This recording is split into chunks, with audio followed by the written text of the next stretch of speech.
अस्सलाम वालेकुम जी, मैं हूं अमानुल्लाह अहमद और आप देख रहे हैं मेरा यूट्यूब चैनल। नाजरीन, बात करने के दो तरीके होते हैं, एक अच्छा और एक बुरा। बात करने से पहले सोच लिया करें कि आप इस बात को किस अंदाज में कर सकते हैं कि ये ज़्यादा बेहतर लगे। मैं मिसाल से आपको समझाने की कोशिश करूंगा। एक वाक़या सुनाता हूँ आपको, बहुत खूबसूरत वाक़या है कि एक वक्त के बादशाह को ख्वाब आया कि वो देखता है ख्वाब में कि उसके सारे दांत टूट कर गिर गए हैं। वो बहुत परेशान हुआ। दिन चढ़ा, उसने ख्वाब की ताबीर बताने वाले को बुलवाया।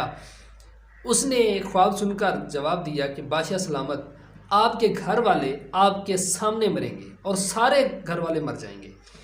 बादशाह को बहुत गुस्सा चढ़ा।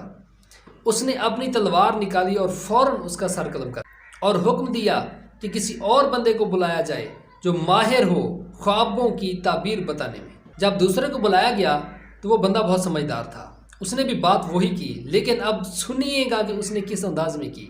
उसने जब ख्वाब सुना तो उसने कहा, बादशाह सलामत, आपकी उम्र बहुत लंबी होगी।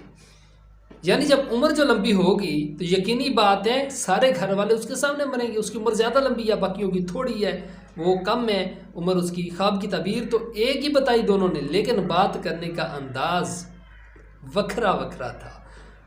तो ज़रा बात करने से पहले सोच लिया करें कि आप किस अंदाज में ज़्यादा बेहतर बात कर सकते हैं। बात करने के काफ़ी तरीके हैं, ठीक है।